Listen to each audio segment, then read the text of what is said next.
अभी तक चर्चा का सबसे बड़ा विषय यह था कि बीजेपी में मुख्यमंत्री पद की दावेदारी किसे मिलेगी। सीएम शिवराज सिंह चौहान को लेकर यह चर्चाएं चल रही थी कि पार्टी इस बार उन्हें मुख्यमंत्री पद के लिए टिकट नहीं देगी, वे चुनाव में लड़ेंगे कि नहीं लड़ेंगे, टिकट कट जाएगा। और बताया यह भी जा रहा था कि कैलाश विजयवर्गीय, नरेंद्र सिंह तोमर और प्रहलाद पटेल, ये वो 3 नाम हैं जो मुख्यमंत्री पद के लिए मुख्य दावेदार होंगे।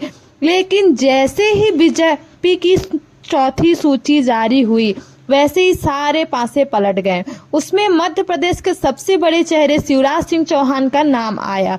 बुधनी से ही वे विधानसभा चुनाव लड़ेंगे। इसके बाद कई तरह की जो चर्चाएं चल रही थी वह खत्म भी हो गई।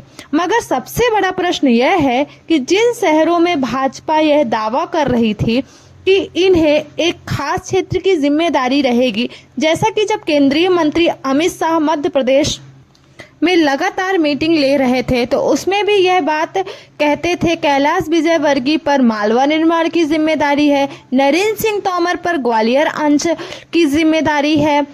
किसी के पास 34 सीटें आ रही थी, किसी के पास 65 सीटें आ रही थी और किसी के पास 50 सीटें आ रही थी।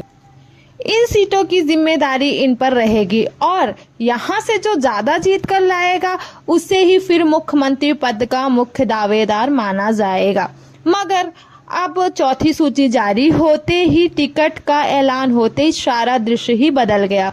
जितने नेता अपने खास क्षेत्रों में प्रचार प्रसार करने जाने वाले थे, उन 40-50 सीटों की जिम्मेदारियां इन्हें दी जाने वाली थी, वह जिम्मेदारी अब एक ही सीट तक सीमित रह गई। अब चुनौती आ गई है कि जब आपको ही चुनाव के मैदान में उतार दिया गया है तो यह एक प्रतिष्ठा का प्रश्न हो जाता है कि आप विधानसभा जीतते हैं कि नहीं।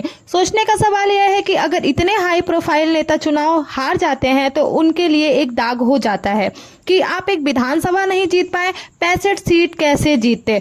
तो जितने भी नेता हैं वह अपना विधानसभा क्षेत्र ही जी जान से जुटकर मेहनत कर रहे हैं जीतने के लिए, अपनी पूरी ताकत लगा रहे हैं कि किसी भी तरह से विधानसभा जीतें। कहीं ऐसा ना हो जाए कि आप इतने बड़े नेता थे और अपने विधानसभा क्षेत्र से ही हार गए। फिलहाल आगे देखेंगे, देखना रोमांचक होगा जब परिणाम आएगा।